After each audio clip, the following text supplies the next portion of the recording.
നമസ്കാരം. Availability bias അല്ലെങ്കിൽ availability heuristic എന്ന് പറയുന്ന ഒരു കോഗ്നിറ്റീവ് ബയാസിനെ പറ്റിയാണ് ഈ എപ്പിസോഡ്. നമ്മളിൽ പലരും റോഡപകടങ്ങളെ ഭയക്കുന്നതിനേക്കാൾ കൂടുതൽ വിമാനാപകടങ്ങളെ ഭയക്കുന്നതും അല്ലെങ്കിൽ ക്യാൻസറിനെ അപേക്ഷിച്ച് ഡയബറ്റീസിനെ നമ്മളാരും അധികം ഭയക്കാത്തതും പലപ്പോഴും കൂടുതൽ ആളുകളുടെ മരണത്തിന് അല്ലെങ്കിൽ വലിയ രോഗാവസ്ഥകൾക്ക് കാരണമാകുന്ന ഡയബറ്റീസിനെ അപേക്ഷിച്ച് അത്രയും മരണങ്ങൾക്ക് കാരണമാകാത്ത ക്യാൻസറിനെയൊക്കെ നമ്മൾ കൂടുതൽ ഭയക്കുന്നതുമൊക്കെ അവൈലബിലിറ്റി ഹ്യൂറിസ്റ്റിക് എന്ന് പറയുന്ന ഈ കോഗ്നിറ്റീവ് ബയാസിൻ്റെ ഒരു സ്വാധീനം കൊണ്ട് കൂടിയാണ്. നമ്മുടെ തലച്ചോറിന് പെട്ടെന്ന് ഓർത്തെടുക്കാൻ കഴിയുന്ന അല്ലെങ്കിൽ പെട്ടെന്ന് ഓർമ്മയിലേക്ക് വരുന്ന കാര്യങ്ങൾക്ക് അവയുടെ യഥാർത്ഥത്തിലുള്ള അവയുടെ വസ്തുതയോ അവയുടെ കൃത്യതയോ ഒന്നും നോക്കാതെ തന്നെ നമ്മൾ കൂടുതൽ പ്രാധാന്യം കൊടുക്കും. അതിൻ്റെ ഈ പറഞ്ഞ പ്രശ്നത്തെയാണ് നമ്മൾ കോഗ്നിറ്റീവ് ബയാസ്, ഈ പറഞ്ഞ അവൈലബിലിറ്റി ബയാസ് അല്ലെങ്കിൽ അവൈലബിലിറ്റി ഹ്യൂറിസ്റ്റിക് എന്ന് പറയുന്ന കോഗ്നിറ്റീവ് ബയാസ് കൊണ്ട് അർത്ഥമാക്കുന്നത്. ഒരു നല്ല ഉദാഹരണം, ഈ പറഞ്ഞ പോലെ ലോകത്തെമ്പാടും വിമാനാപകടങ്ങളിൽ മരിക്കുന്നതിനേക്കാൾ ഒരുപാട് കൂടുതൽ ആളുകൾ റോഡ് ആക്സിഡൻറ്റുകളിൽ അപകടങ്ങൾ മരിക്കുന്നുണ്ടെങ്കിലും പൊതുവിൽ വലിയ ഭാഗം ആളുകളും വിമാനാപകടങ്ങളെ കൂടുതൽ ഭയക്കുന്നതായിട്ടും വിമാനാപകടങ്ങളോട് കൂടുതൽ പേടി കാണിക്കുന്നതായിട്ടൊക്കെ കാണുന്നുണ്ട്. ഇത് ഈ പറഞ്ഞ അവൈലബിലിറ്റി ഹ്യൂറിസ്റ്റിക്കിൻ്റെ ഒരു ഉദാഹരണമാണ്. കാരണം നമുക്ക് പെട്ടെന്ന് ഓർത്തെടുക്കാൻ കഴിയുന്ന ചില പ്രത്യേകതകൾ ഈ പറഞ്ഞ വിമാനാപകടങ്ങൾക്കുണ്ട്. അത്തരം പ്രത്യേകതകൾ ചിലത് റോഡ് അപകടങ്ങൾക്ക് കുറവാണ് എന്നുള്ളതാണ് അതിൻ്റെ കാരണം. ഒരു ഹ്യൂറിസ്റ്റിക് എന്ന് പറയുന്നത് തലച്ചോറ് പ്രശ്നങ്ങൾക്ക് പരിഹാരം കണ്ടെത്താൻ ഉപയോഗിക്കുന്ന ചില എളുപ്പ വഴികളാണ്. അപ്പോൾ എല്ലാ ഹ്യൂറിസ്റ്റിക്കുകളും എപ്പോഴും മോശമാവണമെന്നില്ല. അവൈലബിലിറ്റി ഹ്യൂറിസ്റ്റിക്കിനും അതിൻ്റേതായ ചില പ്രധാനപ്പെട്ട പ്രാധാന്യങ്ങളുണ്ട്. പക്ഷേ പലപ്പോഴും ഇവ നമ്മളെ തെറ്റുകളിലേക്ക് നയിക്കാനും സാധ്യതയുണ്ട് എന്നുള്ളതുകൊണ്ട് നമ്മൾ സൂക്ഷിക്കേണ്ടതുണ്ട് എന്നുള്ളതാണ്. 1970 മുതൽ പ്രധാനമായിട്ടും നോബൽ സമ്മാന ജേതാവായ ഡോക്ടർ ഡാനിയൽ കാനിമാനും അദ്ദേഹത്തിൻ്റെ സഹപ്രവർത്തകനായ അമോസ് ട്വെസ്കിയുമൊക്കെയാണ് ഈ അവൈലബിലിറ്റി ഹ്യൂറിസ്റ്റിക്കിനെ പറ്റിയുള്ള പഠനങ്ങൾ കാര്യമായിട്ട് നടത്തിയിട്ടുള്ളത്. ഇപ്പോഴും പലതരത്തിലുള്ള പഠനങ്ങൾ നടക്കുന്നുമുണ്ട്. അവരുടെ ഒരു പ്രധാനപ്പെട്ട പരീക്ഷണത്തിൽ അവർ ചോദിച്ച ഒരു ചോദ്യമുണ്ട് ആളുകളോട്. അതായത് കെ എന്ന അക്ഷരം, ഇംഗ്ലീഷ് അക്ഷരമാലയിലെ കെ എന്ന അക്ഷരം ആദ്യത്തെ അക്ഷരമായിട്ട് വരുന്ന വാക്കുകളാണോ അതോ കെ മൂന്നാമത് വരുന്ന വാക്കുകളാണോ ഇംഗ്ലീഷ് ഭാഷയിൽ കൂടുതലുള്ളത് എന്നാണ് അവർ ഈ പരീക്ഷണത്തിൽ ചോദിച്ചത്. അതിപ്പോൾ എന്നോടോ നിങ്ങളോടോ ചോദിച്ചാലും നമ്മൾ പെട്ടെന്ന് ഓർത്തെടുക്കാൻ ശ്രമിക്കുമ്പോൾ keep, KITE, knowledge, kitten, kayak അങ്ങനെ ഒരുപാട് വാക്കുകൾ കെയിൽ തുടങ്ങുന്ന വാക്കുകൾ നമുക്ക് ഓർത്തെടുക്കാൻ കഴിയും. എന്നാൽ കെ മൂന്നാം സ്ഥാനത്ത് വരുന്ന വാക്കുകൾ, ഉദാഹരണത്തിന് അക്നോളജ് അല്ലെങ്കിൽ മേക്ക് അല്ലെങ്കിൽ ഫേക്ക്, ഇവയൊക്കെ എണ്ണത്തിൽ കുറവേ പക്ഷേ നമുക്ക് ഓർത്തെടുക്കാൻ കഴിയുള്ളൂ. അപ്പോൾ അത്തരം പരീക്ഷണം നടത്തുന്നിടത്തൊക്കെ ഈ മിക്കവാറും ആളുകൾ പറയുക കെ ആദ്യ അക്ഷരമായിട്ട് വരുന്ന വാക്കുകളാണ് ഇംഗ്ലീഷിൽ കൂടുതൽ എന്നാണ്. അത് നമ്മുടെ ഓർമ്മയുടെ ബലത്തിൽ നമ്മൾ പറയുന്നതാണ്. പക്ഷേ യഥാർത്ഥത്തിൽ കണക്കെടുത്ത് നോക്കിയാൽ കെ മൂന്നാമത് വരുന്ന വാക്കുകളാണ് ഇംഗ്ലീഷിൽ കൂടുതലുള്ളതെന്ന് മനസ്സിലാവും. ഒരുപക്ഷെ നമുക്ക് പെട്ടെന്ന് ചിന്തിച്ചാൽ അതങ്ങനെയാണോ എന്ന് സംശയം തോന്നുകയും ചെയ്യാം. ഇതാണ് അവൈലബിലിറ്റി ഹ്യൂറിസ്റ്റിക്കിൻ്റെ ഒരു കരുത്ത് എന്ന് പറയുന്നത്. അതുപോലെ മറ്റൊരുപാട് ഉദാഹരണങ്ങൾ ഇത്തരത്തിൽ വരാറുണ്ട്. അപ്പോൾ ലോകത്തെമ്പാടും നടക്കുന്ന പല അഭിപ്രായ സർവേകളിലും മഹാഭൂരിപക്ഷം ആൾക്കാരും അഭിപ്രായപ്പെടുന്നത് ലോകത്ത് വയലൻസ് അഥവാ അക്രമം നിരന്തരം കൂടിക്കൊണ്ടിരിക്കുകയാണ്, ലോകത്ത് സമാധാനമായിട്ട് ജീവിക്കാനുള്ള സാധ്യത കുറഞ്ഞുകൊണ്ടിരിക്കുകയാണെന്നാണ് മിക്കവാറും ആളുകളൊക്കെ പറയുക. എന്നാൽ കണക്കുകളെടുത്ത് നോക്കിയാൽ, ചരിത്രം പരിശോധിച്ചാൽ, ലോകത്തെമ്പാടും ഉള്ള ക്രൈം ഡേറ്റ, വയലൻസിൻ്റെയും ക്രൈമിൻ്റെയൊക്കെ ഡേറ്റ എടുത്ത് നോക്കിയാൽ ലോകത്ത് വയലൻസിൻ്റെ അളവ് നിരന്തരം കുറഞ്ഞുകൊണ്ടിരിക്കുകയാണെന്ന് നമുക്ക് കാണാൻ കഴിയും. അപ്പോഴും സിറിയയിലോ താലിബാൻ ചെയ്യുന്ന അക്രമങ്ങളോ അല്ലെങ്കിൽ ഗാസയിലും ഒക്കെ നടക്കുന്ന വലിയ തോതിലുള്ള അക്രമങ്ങൾ നമ്മൾ കണക്കിലെടുക്കാതെയല്ല, അവയെ കൂടെ കണക്കിലെടുത്താൽ പോലും ലോകത്തെമ്പാടും അക്രമങ്ങളുടെ അളവ് നിരന്തരം കുറഞ്ഞുകൊണ്ടിരിക്കുകയാണെന്നുള്ളതാണ് കണക്കുകൾ. പക്ഷേ നമുക്ക് ആർക്കും അത് പെട്ടെന്ന് ഒറ്റ ചിന്തയിൽ അതങ്ങനെയാണെന്ന് അംഗീകരിക്കാൻ കഴിയില്ല. അതിൻ്റെ ഒരു പ്രധാന കാരണം ഈ പറഞ്ഞ അവൈലബിലിറ്റി ഹ്യൂറിസ്റ്റിക് തന്നെയാണ്. നമ്മുടെ ഓർമ്മയിലേക്ക് പെട്ടെന്ന് വരുന്നത് ഒരു പക്ഷേ അക്രമങ്ങൾ ഉണ്ടാവുന്നതിൻ്റെ ഇൻസിഡൻസും അവയുടെ ഓർമ്മകളുമൊക്കെയാണ്. അത്തരത്തിലേക്ക് നമ്മുടെ ഉള്ളിലേക്ക് കണക്കുകൾ പെട്ടെന്ന് നമ്മുടെ തലയിലേക്ക് വരില്ല. അത്തരം കണക്കുകൾ നമ്മൾ പലരും അന്വേഷിച്ചിട്ടുമുണ്ടാവണമെന്നില്ല. പലപ്പോഴും ഒരുപാട് മേഖലകളിൽ അവൈലബിലിറ്റി ഹ്യൂറിസ്റ്റിക് ഇടപെടാറുണ്ട് നമ്മളെടുക്കുന്ന തീരുമാനങ്ങളിലും മറ്റുമൊക്കെ. ഇപ്പോൾ ഉദാഹരണത്തിന് വളരെ പ്രൊഫഷണലായി പണം ഇൻവെസ്റ്റ് ചെയ്യുന്ന ഇൻവെസ്റ്റർമാർ പോലും പലപ്പോഴും അവൈലബിലിറ്റി ഹ്യൂറിസ്റ്റിക്കിന് അടിമപ്പെട്ട് അവർ കഴിഞ്ഞ ദിവസങ്ങളിൽ കേട്ട ഏതെങ്കിലുമൊക്കെ കമ്പനികളുടെ ഷെയറുകളിൽ ഇൻവെസ്റ്റ് ചെയ്യുന്നതായിട്ടൊക്കെ പലപ്പോഴും കണ്ടിട്ടുണ്ട്. പ്രത്യേകിച്ച് ആ കമ്പനിയുടെ സ്റ്റോക്ക് സ്റ്റോക്കുകൾ വാങ്ങാൻ മറ്റ് കാരണങ്ങളില്ലാതിരിക്കുമ്പോൾ പോലും ഒരു വാർത്തയിൽ നിറഞ്ഞു നിൽക്കുന്ന ഒരു കമ്പനിയുടെ സ്റ്റോക്കുകളൊക്കെ പെട്ടെന്ന് ആളുകൾ വാങ്ങാറുണ്ട്. അത് എക്സ്പെർട്ടുകളും അല്ലാത്തവരും അങ്ങനെ ഇതിൽ അടിമപ്പെടാറുണ്ട്. പലപ്പോഴും ഇത്തരം വാർത്തകൾ പോസിറ്റീവ് വാർത്തകളാവണമെന്ന് പോലുമില്ല. എന്നാലും ആളുകൾ അവയുടെ സ്റ്റോക്കുകൾ ഈ പറഞ്ഞ അവൈലബിലിറ്റി ഹ്യൂറിസ്റ്റിക്കിൻ്റെ കാരണമായിട്ട്, അവൈലബിലിറ്റി ഹ്യൂറിസ്റ്റിക് മാത്രമല്ല, മിയർ എക്സ്പോഷർ എഫക്റ്റ് എന്ന് പറയുന്ന മറ്റൊരു കോഗ്നിറ്റീവ് ബയാസും അതിൻ്റെ പിന്നിലുള്ളതായിട്ട് പറയപ്പെടാറുണ്ട്.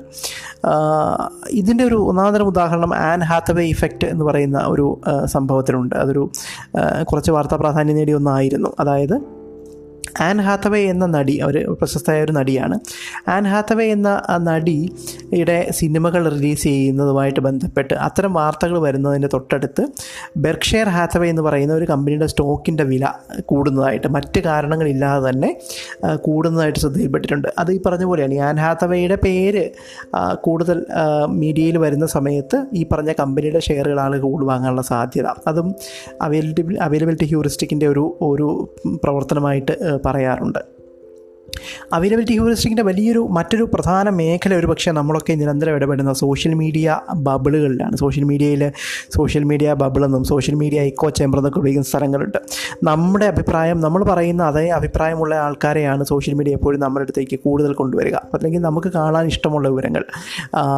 അതിൻ്റെ അടിസ്ഥാനത്തിൽ നമ്മളുടെ ഒരു അഭിപ്രായം, അല്ലെങ്കിൽ നമ്മൾ കാണുന്ന ഒരു കാര്യം നിരന്തരം നമ്മുടെ മുന്നിൽ പലതരത്തിൽ ആവർത്തിക്കുകയും ഇത് എല്ലാവർക്കും അറിയാവുന്ന, അല്ലെങ്കിൽ എല്ലാവരും അങ്ങനെയാണ് ചിന്തിക്കുന്നതെന്നൊക്കെ നമ്മളെ കൊണ്ട് ചിന്തിപ്പിക്കുന്ന അത്തരമൊരു അവസ്ഥ എത്തിക്കുന്നതിനാണ് ഈ സോഷ്യൽ മീഡിയ ബബിൾ എന്ന് വിളിക്കുന്നത്.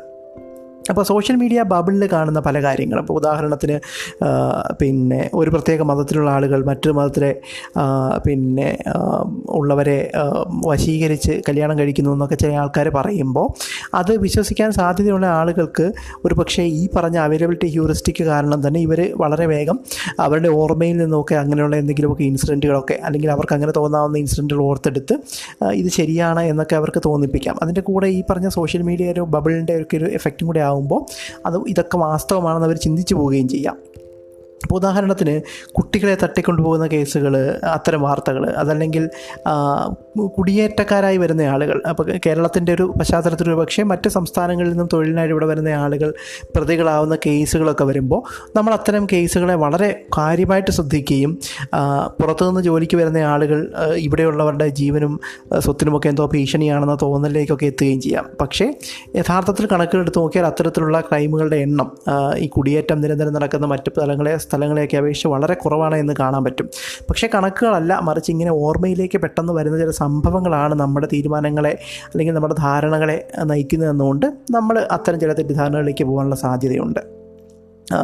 ഇത് സംഭവിക്കുന്നത് ഈ പറഞ്ഞ അവൈലബിലിറ്റി ഹ്യൂറിസ്റ്റിക് ഏറ്റവും കൂടുതൽ സംഭവിക്കാൻ സാധ്യത ഉള്ള ചില പ്രത്യേക സന്ദർഭങ്ങളുണ്ട്. ഉദാഹരണത്തിന് നിങ്ങൾ ഒന്നിലേറെ ജോലികൾ ഒരുമിച്ച് ചെയ്യാൻ ശ്രമിക്കുന്ന ഒരു സമയത്താണ്, നമ്മൾ മൾട്ടി ടാസ്കിങ് എന്നൊക്കെ പറയും, ചെയ്യുന്നൊരു സന്ദർഭത്തിലാണെങ്കിൽ അവൈലബിലിറ്റി ഹ്യൂറിസ്റ്റിക് നിങ്ങളുടെ തീരുമാനങ്ങളെ നിയന്ത്രിക്കാനുള്ള സാധ്യത കൂടുതലാണ്. അതുപോലെ നിങ്ങൾ ഒരുപാട് സന്തോഷിച്ചിരിക്കുന്ന ഒരവസ്ഥയിലാണെങ്കിലും ഈ അവൈലബിലിറ്റി ഹ്യൂറിസ്റ്റിക് ഉണ്ടാകാനുള്ള സാധ്യത കൂടുതലാണ്. അതുപോലെ അധികാര സ്ഥാനങ്ങളിലിരിക്കുന്ന ആളുകൾ, അധികാരം കൈയാളുന്ന ആളുകൾ എടുക്കുന്ന തീരുമാനങ്ങളിൽ പലപ്പോഴും ഈ എളുപ്പം ഓർത്തെടുക്കാവുന്ന കാര്യങ്ങളുടെ അടിസ്ഥാനത്തിൽ നടക്കുന്ന അവൈലബിലിറ്റി ഹ്യൂറിസ്റ്റിക്കിൻ്റെ പ്രവർത്തനം കൂടുതലായിട്ട് കാണാറുണ്ട്. അതും എന്തൊക്കെ തരം ഇൻഫർമേഷനാണ് ഇത്തരത്തിൽ എളുപ്പം നമ്മുടെ ഓർമ്മയിലേക്ക് വരുന്നത് എന്നുള്ളതിനും ചില പഠനങ്ങളൊക്കെ ഉണ്ട്. ഉദാഹരണത്തിന് വളരെ റീസെൻ്റായ കാര്യങ്ങൾ, നിങ്ങളുടെ ഓർമ്മയിൽ നിന്ന് മാഞ്ഞു പോകാത്ത അടുത്ത കാലത്ത് നടന്ന സംഭവങ്ങൾ ചിലപ്പോൾ വളരെ എളുപ്പം നിങ്ങൾ ഓർത്തെടുക്കാൻ സാധ്യതയുണ്ട്. നിങ്ങൾ വളരെ ഫ്രീക്വൻ്റായിട്ട് കാണുന്ന കാര്യങ്ങൾ, അത് ഈ സോഷ്യൽ മീഡിയ ബബിളിൻ്റെ ഒക്കെ കാര്യത്തിൽ അതങ്ങനെയാണ്. നിങ്ങൾ കൂടുതലായി കണ്ടുകൊണ്ടിരിക്കുന്ന ഫ്രീക്വൻ്റായി കാണുന്ന കാര്യങ്ങൾ അങ്ങനെ ഓർത്തെടുക്കാൻ സാധ്യത കൂടുതലാണ്. എക്സ്ട്രീം സ്വഭാവമുള്ളവയാണ് പലപ്പോഴും ഈ കൊലപാതകങ്ങൾ, അല്ലെങ്കിൽ വിമാനാപകടങ്ങൾ, ഇങ്ങനെയൊക്കെയുള്ള എക്സ്ട്രീം സംഭവങ്ങൾ നിങ്ങളുടെ ഓർമ്മയിൽ കൂടുതൽ തങ്ങി നിൽക്കാനും ഈ പറഞ്ഞ നിങ്ങൾ എന്തിനെങ്കിലും പറ്റി ചിന്തിക്കുമ്പോൾ അത്തരം എക്സ്ട്രീം സംഭവങ്ങൾ നമ്മുടെ ഓർമ്മയിലേക്ക് പെട്ടെന്ന് വരാനുള്ള സാധ്യത കൂടുതലാണ്. അതുപോലെ വളരെ വിവിഡായിട്ടുള്ള, വളരെ ഇമോഷണലായി, നിങ്ങൾ ഏതെങ്കിലും തരത്തിൽ നിങ്ങളെ രോഷാകുലനോ സന്തുഷ്ടയോ ഒക്കെ ആക്കുന്ന ഇമോഷണൽ സ്വഭാവമുള്ള, നിങ്ങളെ ഇമോഷണലാക്കാൻ കഴിയുന്ന തരം സംഭവങ്ങൾ അങ്ങനെ നമ്മൾ പെട്ടെന്ന് ഓർത്തെടുക്കാൻ സാധ്യത കൂടുതലാണ്. അതുപോലെ പോസിറ്റീവായിട്ടുള്ള സംഭവങ്ങളെയൊക്കെ അപേക്ഷിച്ച് നെഗറ്റീവായ ഓർമ്മകൾക്കുമൊക്കെ ഇതേപോലെ എളുപ്പം ഓർമ്മയിലേക്ക് പൊങ്ങി വരാനുള്ള സാധ്യതയുണ്ട്. അപ്പോൾ ഇങ്ങനെയുള്ള കാര്യങ്ങളാണ് പലപ്പോഴും നമ്മൾ ഒരു വിഷയത്തെപ്പറ്റി ചിന്തിക്കുമ്പോൾ, ഒരു ഇൻവെസ്റ്റ്മെൻറ്റ് ഡിസിഷൻ എടുക്കുമ്പോൾ, അല്ലെങ്കിൽ ഒരു കൂട്ടം ആളുകളെ പറ്റി ചിന്തിക്കുമ്പോഴൊക്കെ നമ്മുടെ ഓർമ്മയിലേക്ക് പെട്ടെന്ന് തള്ളിക്കയറി വരികയും അതിൻ്റെ അടിസ്ഥാനത്തിൽ കണക്കുകളോ ഒന്നും അധികം നോക്കാതെ നമ്മൾ തീരുമാനങ്ങളിലേക്ക് എത്താനുള്ള സാധ്യതയുള്ളത്.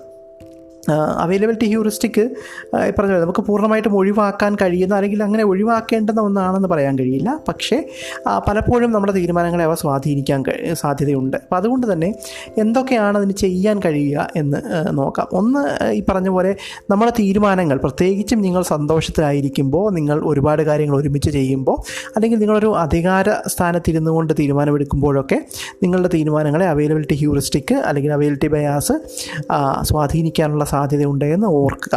മറ്റൊന്ന്, ഇത്തരത്തിൽ ഉണ്ടാകുന്ന നമ്മുടെ ചില ഫസ്റ്റ് ഇംപ്രഷനുകളുണ്ട്. അത്തരം ഫസ്റ്റ് ഇംപ്രഷനുകളെ ഒന്ന് ചോദ്യം ചെയ്യുക എന്നുള്ളത് വളരെ പ്രധാനമാണ് ഈ ബയാസ് ഒഴിവാക്കുന്നതിനായിട്ട്. അതുപോലെ സോഷ്യൽ മീഡിയ ബബിളുകളിൽ നിന്നും പുറത്ത് കിടക്കാൻ അതത്ര എളുപ്പമുള്ള കാര്യമൊന്നുമല്ല. കാരണം സോഷ്യൽ മീഡിയയുടെ ഒരു ഡിസൈൻ തന്നെ ഇത്തരം ബബിളുകൾ ഉണ്ടാക്കി അതിനകത്ത് ആളുകളെ തളച്ചിടുന്നതാണ് അതിൻ്റെ ഒരു വിജയം തന്നെ. അപ്പോഴും ഈ സോഷ്യൽ മീഡിയ ബബിളുകളിൽ നിന്നും പരമാവധി മാറി നിൽക്കാനുള്ളൊരു ശ്രമം നടത്തുക. പലപ്പോഴും നിങ്ങളുടെ ഈ ഫേസ്ബുക്ക് പോലുള്ള സോഷ്യൽ മീഡിയയിലെ നിങ്ങളെ അത് കാണിക്കുന്ന കണ്ടൻറ്റ് എന്തൊക്കെ തരമാവണം എന്നുള്ളതൊക്കെ ചില കാര്യങ്ങൾ നിങ്ങൾക്ക് നിയന്ത്രിക്കാൻ കഴിയും. അത്തരത്തിലുള്ള ചില സെറ്റിങ്സിൽ മാറ്റം വരുത്തുകയും, നിങ്ങൾക്ക് ഇഷ്ടമല്ലെങ്കിലും നിങ്ങളെതിരെ അഭിപ്രായം പറയുന്ന ആളുകളെയോ അത്തരം സ്ഥലങ്ങളെയോ ഒക്കെ ഫോളോ ചെയ്യാൻ ശ്രമിക്കുകയും ഒക്കെ ചെയ്യുന്നത് ഒരുപക്ഷെ കുറച്ചൊക്കെ സഹായിക്കാം. അതുപോലെ ഈ പെട്ടെന്നെടുക്കുന്ന ജഡ്ജ്മെൻറ്റുകളെ അല്ലെങ്കിൽ തോന്നലുകളെ പലപ്പോഴും നമ്പറുകളുടെ അല്ലെങ്കിൽ ഡേറ്റയുടെ പിൻബലം അത്തരം തോന്നലുകൾക്കോ തീരുമാനങ്ങൾക്കോ ഉണ്ടോ എന്ന് പരിശോധിക്കാൻ ശ്രമിക്കുന്നത്, അതെപ്പോഴും കഴിയില്ലെങ്കിലും അങ്ങനെ പരിശോധിക്കുന്നത് നല്ലതാണ്.